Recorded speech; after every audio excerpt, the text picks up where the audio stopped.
আসসালামু আলাইকুম ভিউয়ার্স, কেমন আছেন সবাই? চলে এসেছি আবারও একটা দারুণ স্বাদের মাছের রেসিপি নিয়ে। আর আজকে আমি আপনাদের করে দেখাবো মাছের কালিয়া। এটা আমি সিলভার কার্প মাছ ব্যবহার করেছিলাম। আপনারা এই প্রসেসে যে কোনো মাছের কালিয়া তৈরি করতে পারেন, খেতে কিন্তু অপূর্ব হয়। দেখতেই পাচ্ছেন কতটা টেস্টি লাগছে দেখতে। তো চলুন শুরু করছি আজকের রেসিপি।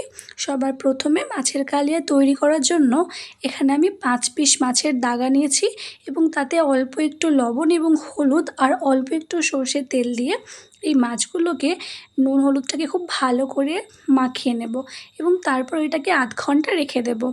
আধ ঘন্টা পর কড়াইয়ের মধ্যে তেল গরম করে একে একে সবগুলো মাছ আমি ছেড়ে দিচ্ছি এবং এই মাছগুলো খুব সুন্দরভাবে ভাজবেন, একদম লাল লাল করে। যখন দেখবেন যে এক পিঠটা মাছের এক পিঠটা হয়ে এসেছে, তখন সেটাকে খুন্তির সাহায্যে উল্টে দিতে হবে। আমি একটা একটা করে সবগুলো মাছ উল্টে নিচ্ছি এবং তারপরে আরেকটা পৃষ্ঠটাও, মানে মাছের আরেকটা দিক, সেই দিকটাও খুব ভালো করে লাল লাল করে ভেজে নেব। দেখতেই পাচ্ছেন এই মাছের এই দিকটাও কত সুন্দর লালচে করে ভাজা হয়ে গেছে। এই রকম মাছ ভাজা যদি থাকে গরম ভাতের সাথে, কিন্তু মাছ ভাজা দিয়েই অনায়াসে ভাত খাওয়া খাওয়া যেতে পারে। তো মাছগুলো খুব সুন্দর করে ভেজে আমি একটা অন্য প্লেটের মধ্যে নিয়ে নিচ্ছি এবং তারপরে আমি শুরু করছি মেন রেসিপি।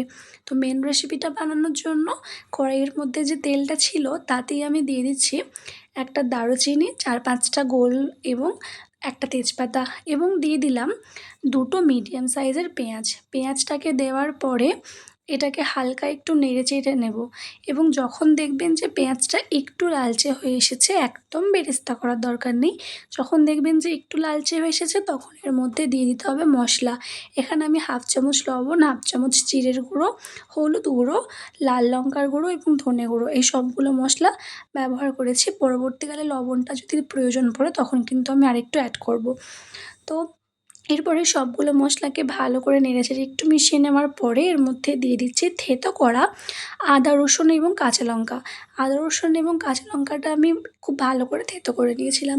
তো সেটা দেওয়ার পরে খুব ভালো করে নেড়ে-চেড়ে এটাকে কষিয়ে নেব অনেকক্ষণ পর্যন্ত। তারপরে এর মধ্যে দিয়ে দিলাম টমেটো। এখানে আমি একটা মিডিয়াম সাইজের টমেটো ব্যবহার করেছি, আপনারা চাইলে দুটোও ব্যবহার করতে পারেন। তারপর অল্প একটু জল দিয়ে এই মশলাটাকে খুব ভালো করে কষিয়ে নিতে হবে।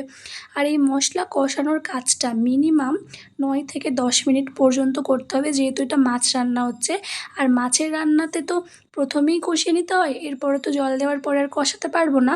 তার জন্য প্রথমেই কিন্তু 9-10 মিনিট ধরে খুব ভালো করে মশলাটাকে কষিয়ে নিতে হবে।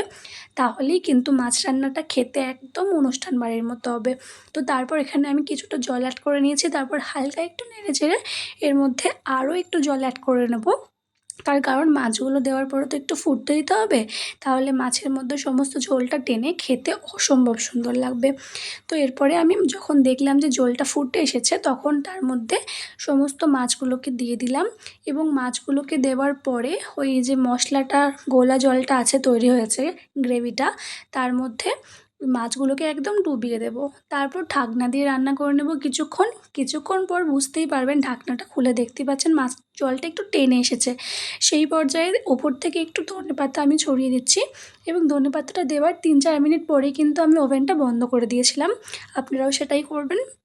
তো আমি একদম সরাসরি সার্ভ করে দেখাচ্ছি যে কতটা টেস্টি দেখতে লাগছে, খেতেও কিন্তু অসম্ভব সুন্দর লাগে। তাই একবার হলেও এভাবে ট্রাই করবেন। আল্লাহ হাফিজ।